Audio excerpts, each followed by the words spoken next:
Ya, sampai diumpamakan bahwa hakikat usul, orang jika ingin usul itu jima, katanya gitu. Sampai ada yang mengungkapkan begitu. Itu simbol mereka. Nah, ulama sudah punya ilmu, sudah punya amal, begitu baca hakikat, sesat ini. Dia berarti belum sampai, dia yang sesat sebetulnya. Nah, maka ibadahnya itu orang awam lil muawadhat. Masih tukeran, paling tinggi tukerannya surga. Kita berterima kasih bahwa kita telah didudukan sebagai muslim, sebagai mukmin, sebagai muhsin, sehingga sebagai arifin, sebagai itu Allah semua itu yang bagi. Macam mana ada orang yang sudah sampai kepada Allah kemudian tidak sholat? Itu lagi dalam kafirnya itu kepada Allah. Malah yang kita cerita Imam Hallaj, setiap malam itu sholatnya 60 salam. Bahkan satu ketika ada 600 salam. Kita nggak salam-salam kalau malam.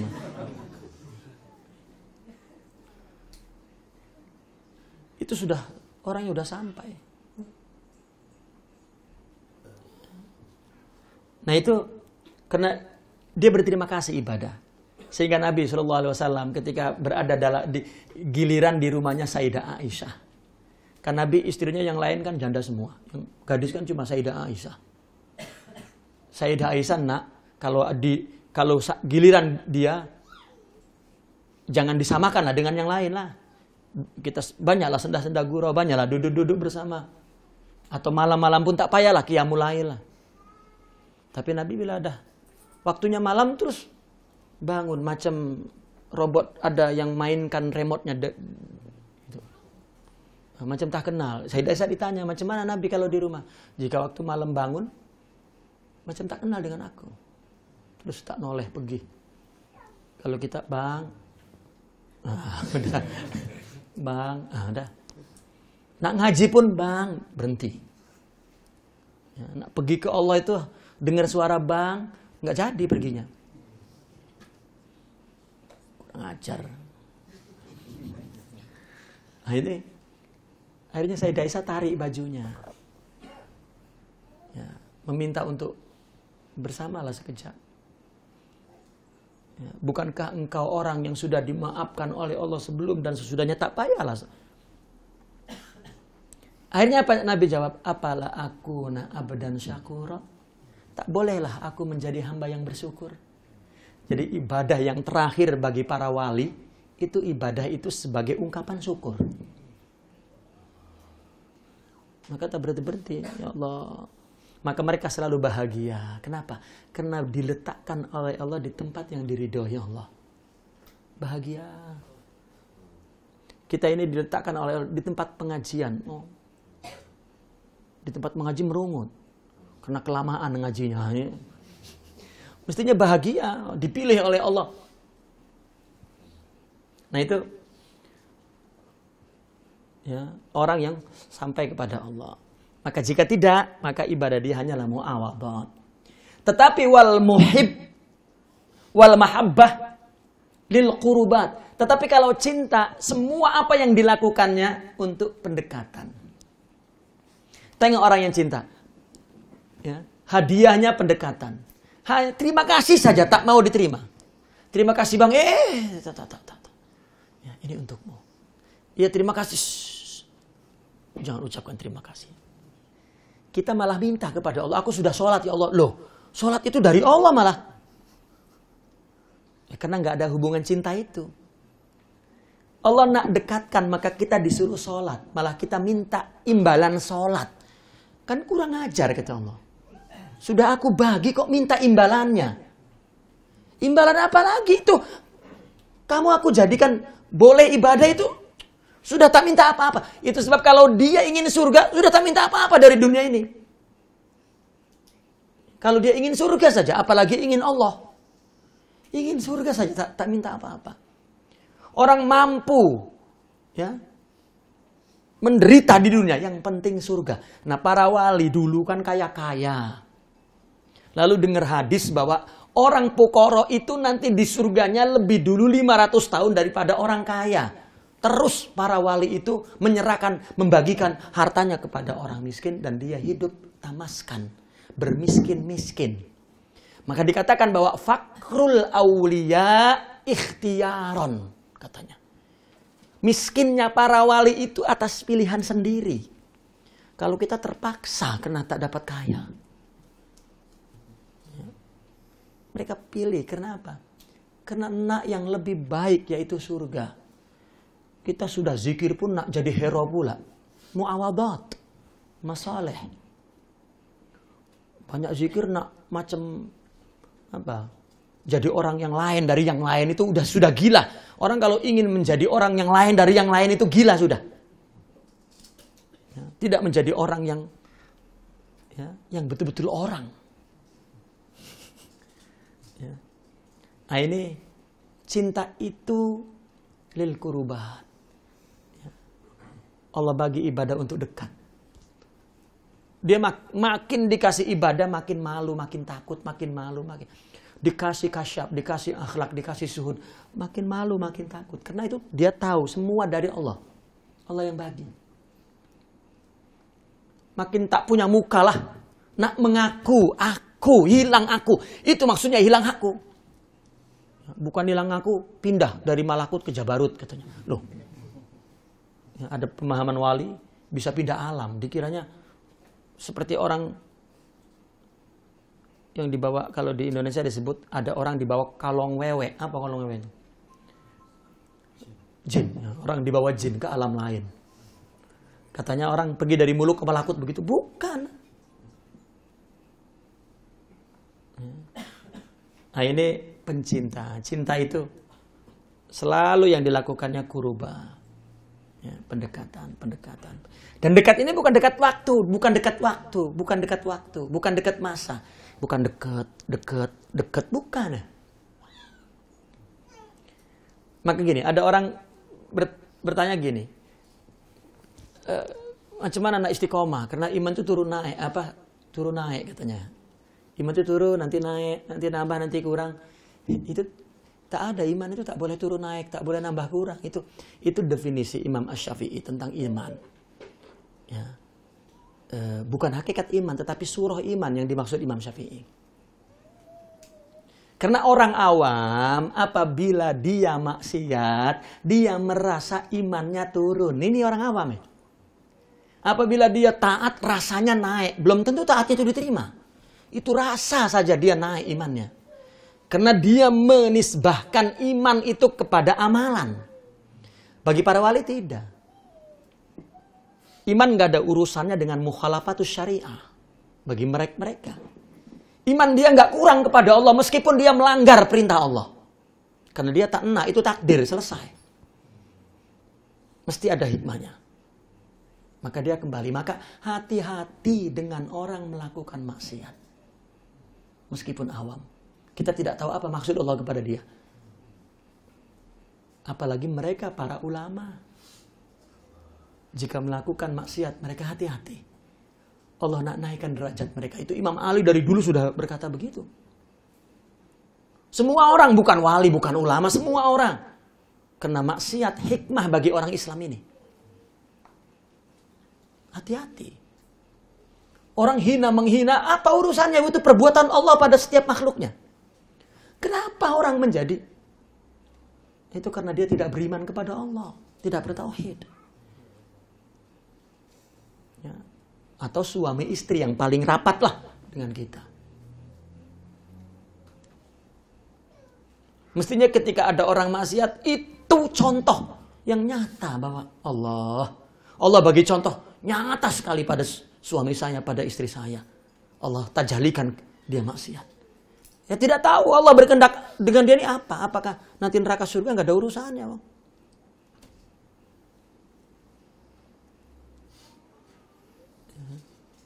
Karena iman itu iman.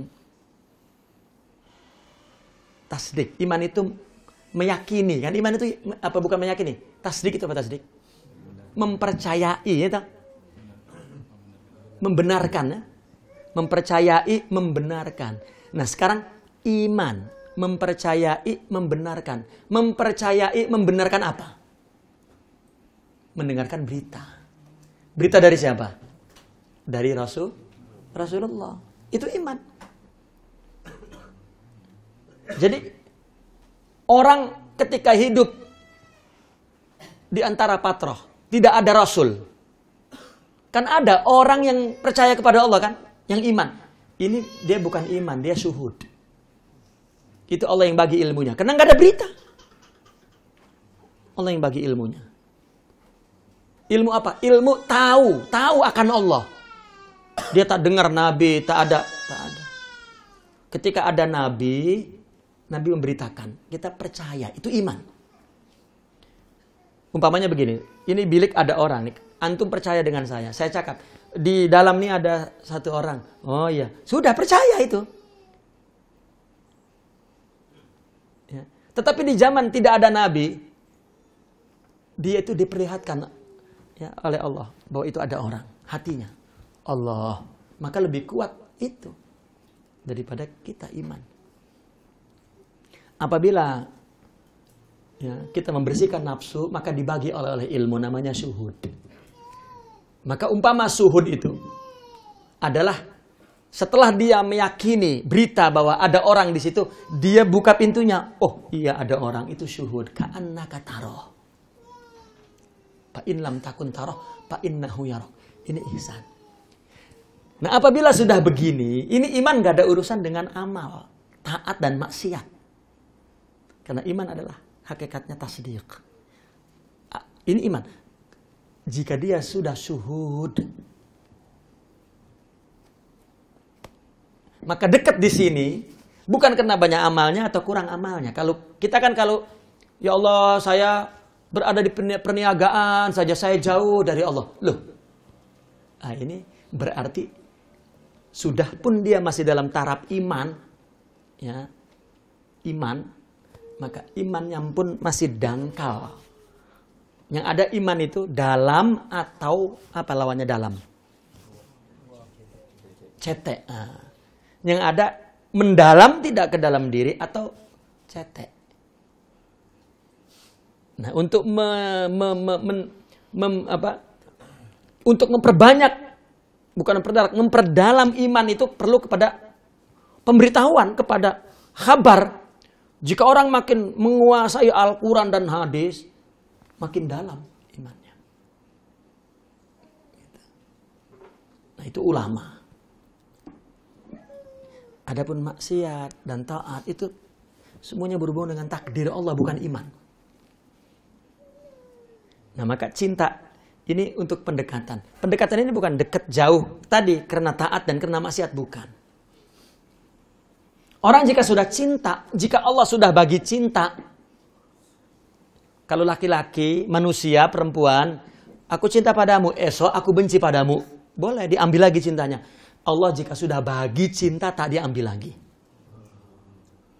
Tak diambil lagi. Jika diambil lagi berarti Allah bakhil. Ya. Jika Allah sudah bagi cinta, dia makin dekat meskipun kemudian dia maksiat. Itu membuat dia makin dekat.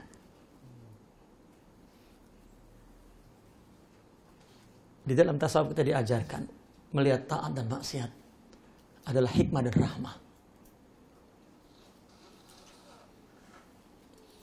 Karena agama bukan amal zahir yang kita lihat itu, tetapi menyaksikan bahwa semua dari Allah. Itu agama. Nah maka ibadah ini masih muawadhat. Orang kalau masih jadi abid ahli ibadah, ya itu dihitung. Wah, satu huruf satu pahala ditikalkan 10.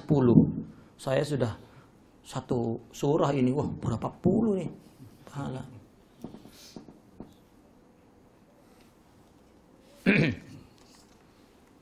Kemudian a'dadtu li ibadiyas salihin ma la 'ainun ra'at.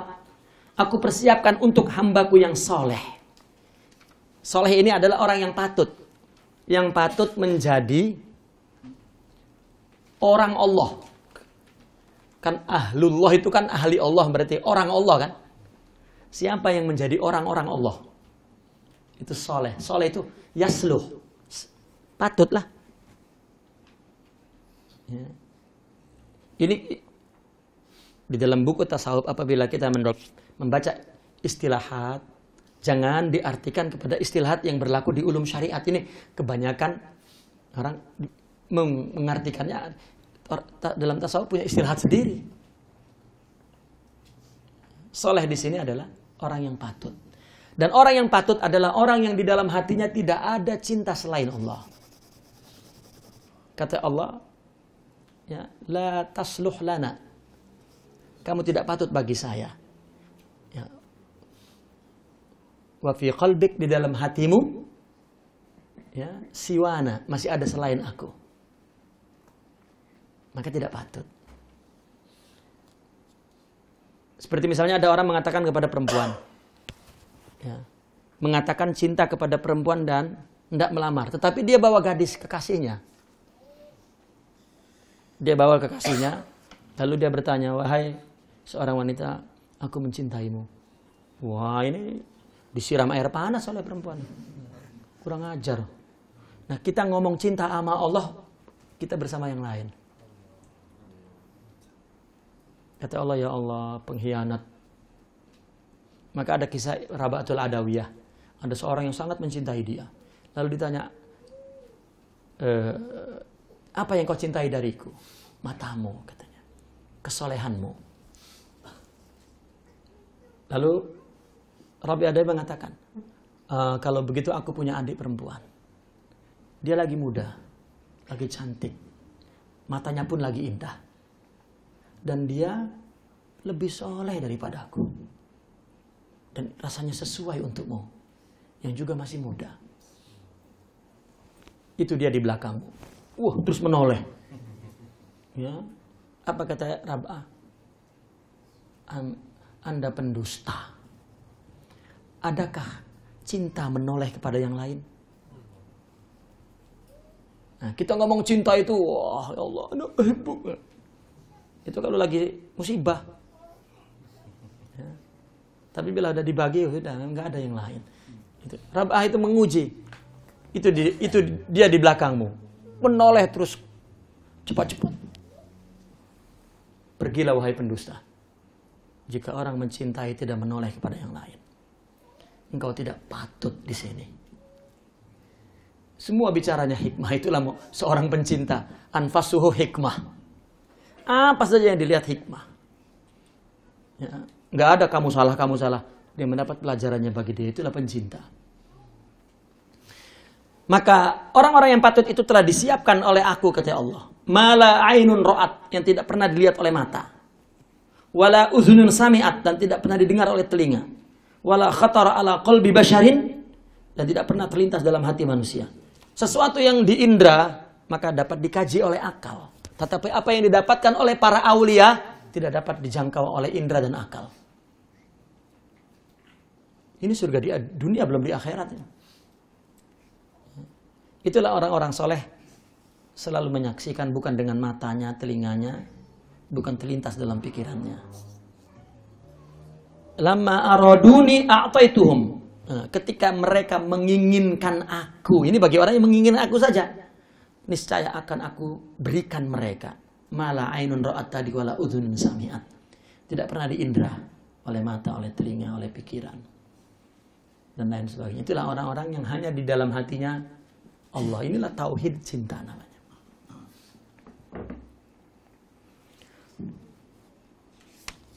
Pasal ke-24. Iza abna'aka an hawaka bil hikmah wa an iradatika bil ilmi sirta abdan sirfan la hawan laka wala iradah. Jika Allah mempanakan kamu, jika Allah melenyapkan kamu, mempanakan kamu, an hawak, ya, dari hawa nafsumu. Orang mengartikan panah hilang. Dia mencoba untuk menghilangkan dirinya, bukan begitu. Aku hilang, sampai gila akhirnya. Aku hilangkan dirinya, aku tak ada. Artinya panah bahwa dia merasa bahwa dia hidup itu sederhana sebetulnya. Di dalam tauhid Asy'ariyah itu Allah qiyam bi nafsih, kita qiyam billah. Allah berdiri dengan dirinya, kita berdiri dengan Allah. Sudah arti berdiri dengan Allah itu sudah Panah namanya. Kita berdiri dengan Allah. Jika kita merasakan hakikat itu, seperti saya umpamakan, kita ini macam layar yang muncul, macam gambar yang muncul di layar. Muncul hilang, muncul hilang, muncul hilang. Jika dia merasakan hakikat kesementaraan dia itu, kepanaan dia itu, ya itu kan kepanaan namanya. Tiada, tiada, tiada, tiada, tiada. Ada, tiada, ada, tiada, ada, tiada, ada. Ya, itu namanya panah itu. Tapi kita selalu kembali ke kita. Sebagaimana gambar itu muncul, nanti hilang. Dan orang panah pun begitu. Ketika dia rasa ada, dia buang lagi tiada. Nanti ada lagi, buang tiada, tiada, buang tiada, ada, buang tiada. Ya, rasa ada, dibuang lagi tiada, rasa. Dan itu per detik, per saat perasaan itu. Dia menyaksikan Allah tuh per saat. Allah, Allah, Allah. Itu yang disebut zikir napas. Bukan zikir napas jadi persilatan. Loh. Nggak ketemu saya bukunya itu. Kecuali ditulis oleh seorang sufi yang bijak itu. Ya. Supaya jangan, apa namanya, ketika dia mengatur sukma, tenaga dalam pun, supaya dia ingat Allah. Maka coba ingat Allah ketika napas. Tapi itu bukan maksud zikir napas, bukan itu. Nanti kalau sudah sakit, penyakit TB, dia tak dapat zikir napas. Ya kalau walinya TB nanti, TBC kalau kita. Kalau walinya TB, wah tak dapat zikir napas, karena sudah tidak pandai silat lagi. Ya, itu zikir panah, itu zikir napas. Dia ingat bahwa setiap saat dia tiada, lalu ada. Tengok ada, lalu tiada, ada, tiada, ada.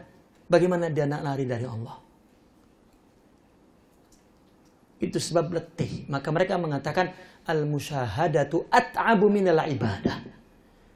Panah itu, musyahadah itu lebih letih daripada sekedar ibadah. Letih. Nah, bagaimana mau rehat? Maka Ibrahim bin Adham satu ketika perasaan itu terus dirasakan dalam dirinya, ada tiada Allah, aku, Allah, aku, Allah, aku, Allah, aku. Artinya bukan aku, Allah, aku, bukan Allah, aku, bukan Allah, aku. Terus idtirab, dia rasa macam letih, macam. Akhirnya dia berdoa kepada, ya Allah, kenapa aku jadi macam ini? Bolehkah engkau hilangkan rasa ini? Apa jawabannya dalam suara gaib yang dia dengar? Adakah seorang kekasih tentram sebelum jumpa kekasihnya?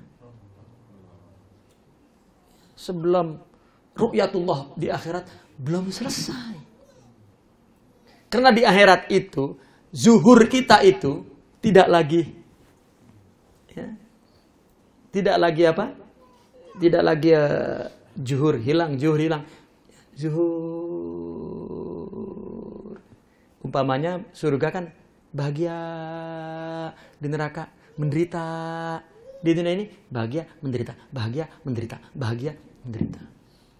Maka jangan nak keluar daripada bahagia atau derita. Bahkan para wali akhirnya ingin derita. Karena bayarannya begitu besar. Orang tsunami itu Allah membuat badannya hancur itu, amat dosa-dosanya sudah dimaafkan. Maka jangan mencaci, wah itu kena maksiat dia hancur. Sudah dimaafkan itu, nggak ada Allah berbuat yang sedemikian. Justru kita yang masih hidup itu hikmahnya itu. Kok kita malah rasakan, kamu lo kok rasakan? Itu untuk kita, kalau dia udah dimaafkan. Nah ini panah namanya. Jika Allah panahkan dari hawamu dengan hikmah. Ya, dengan hikmah. Dan Allah panahkan dari rasa irodahmu dengan ilmu. Gini, kita kalau tahu, maka kita tak enak. Gitu. Kita kalau tahu, maka kita tak enak. Tak berusaha maksudnya. Saya sering mengumpamakan itu. Kita tahu bahwa si Pulana itu calon istri kita. Sudah. kita tak punya kehendak lagi. Ya. Kenapa? Karena itu sudah tahu jalannya. Nah itu. Tapi karena kita tidak tahu, maka kita disuruh berusaha. Nah itu, nah ini, nah itu. Untuk apa wong semuanya sudah selesai Allah tulis? Karena kita tidak tahu. Tapi apabila kita tahu, sudah iradah kita tak ada. Uridu muradallah. Aku ingin yang Allah hendak. Wa ma tasyauna illa ayyasha Allah. Apa yang kehendak sebetulnya kehendak Allah. Karena kita tidak tahu. Apabila Allah panakan, Allah hilangkan ya, iradah kita dengan mengetahui Allah. Allah hilangkan nafsu kita dengan hikmah.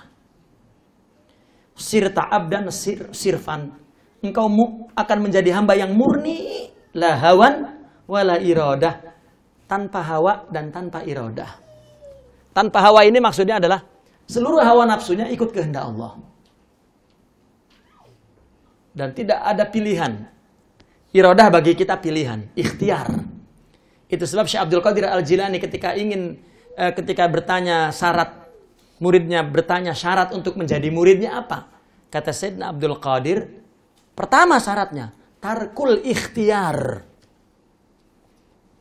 Jangan engkau pikirkan hidup ini atas pilihanmu. Ya, semua Allah pilihkan untukmu. Buang keinginan itu. Karena murid itu mengingini keinginan Allah. Jadi syarat pertama jadi murid, buang keinginan. Kalau memang dia tahu bahwa semua terjadi atas kehendak Allah, atas keinginan Allah, apa yang kita ingini? Maka apa yang terjadi itu keinginan Allah, ingini itu. Nah, jika Allah sudah panakan seperti ini, maka kita hamba murni nih, tanpa hawa. Ini idealnya kan, hawa selalu muncul, tapi dia boleh buang. Ya, kita justru ya, tak dapat buang, muncul saja, tak pulang, tak balik-balik itu hawa.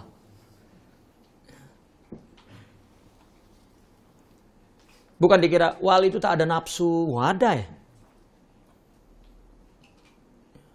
Wali anaknya banyak, nafsu semua itu. Tapi lillah. Ya. Karena dia melihat apa yang terjadi karena Allah. Kita mempersalahkan orangnya. Kita mempermasalahkan orangnya. Oh, memang dasar kamu, memang. Loh. Ya. Kita sendiri sedang menyaksikan apa yang telah Allah takdirkan untuk kita. Yang lain bikin musibah lagi kepada kita. Menyangka kita yang melakukan sesuatu. Dan kita pun tidak membebankan kepada yang lain. Semua itu takdirmu. Kita tidak dapat melakukan apa-apa kepada orang lain. Hatta kepada istri kita, anak kita. Buat apa? Apa yang kita buat untuk anak istri kita itu ibadah kita kepada Allah selesai. Kita tak dapat buat apa-apa. Semuanya berdasarkan suratannya. Inilah ibadah namanya. Kita mencintai dia, mencintai Allah. Selesai. Sirta abdan sirpan la hawan lak wala irada. Fahina izin. Kalau sudah demikian, yukshab laka an nafsik. Maka Allah menyingkapkan tentang dirimu. Tak ada dirimu, yang ada hanya Allah. Fatad mahillul ubudiyah bil wahdaniyah, maka ibadahnya melebur kepada keesaan.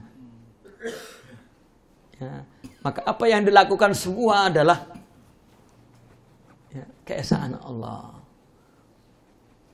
Ya, melebur sudah ubudiyahnya kepada keesaan. Semua Allah. Fatad mahillul ubudiyatu bil wahdaniyah, maka ubudiyahnya itu sudah luruh ya, kepada wahdaniyah Allah. Fayabqal abdu wa yabqar rabbu ta'ala. Hamba adalah hamba, Allah adalah Allah. Kita hanyalah sebuah gambar yang dimunculkan oleh proyektor itu. Tak dapat jadi yang lain. Itu hamba. Dan Allah adalah Allah yang menghendakinya. Ya, tak dapat jadi yang lain. Maka dikatakan Ar-Rabbu huwa Rabb walau tanazzal. Al-abdu huwal abdu walau taraqa. Meskipun hamba dah syuhud, ya, bahkan menjadi hamba. Orang menjadi hamba itu ketika ada syuhud. Ketika belum syuhud, belum jadi hamba, masih ada keinginan dia. Mana ada orang yang kita panggil di rumah kita untuk bekerja, yang kita gaji, mana ada keinginan dia di situ? Tak ada. Selama di rumah ini, dia mesti melakukan keinginan kita, dan itulah dia kita datangkan ke sini. Itu hamba. Karena definisinya begini, kita diciptakan oleh Allah itu untuk mengenal, menyaksikan Allah. Mestinya definisinya itu hidup ini. Kalau tidak, maka orang berdasarkan apa definisi hidupnya? Hidup ini untuk apa? Artinya hidup ini Allah turunkan, Allah adakan, Allah ciptakan. Allah yang buat, kita tak buat kita pun. Tak buat kita, lagi buat orang lain. Istri, suami, anak. Loh. Allah adakan. Untuk apa ini? Untuk mengenal Allah. Itu tujuannya sudah. Di mana kita mengenalnya itu? Segala yang Allah tentukan pada dirimu, semuamu itu. Yang disebut suratanmu, takdirmu. Itu semuanya Allah pada dirimu. Dan itulah perkenalan Allah, persaksian Allah akan dirinya kepadamu. Ya. Man arafa nafsa arafa rabbah. Itulah hamba dan itulah Allah. Maka tak ada orang dengki kepada yang lain. Dengki kepada Allah namanya. Nah, ini tauhid mahabbah. Pasal 25 kita berhentikan dulu di sini. Naqifuna walhamdulillah. Al-Fatihah.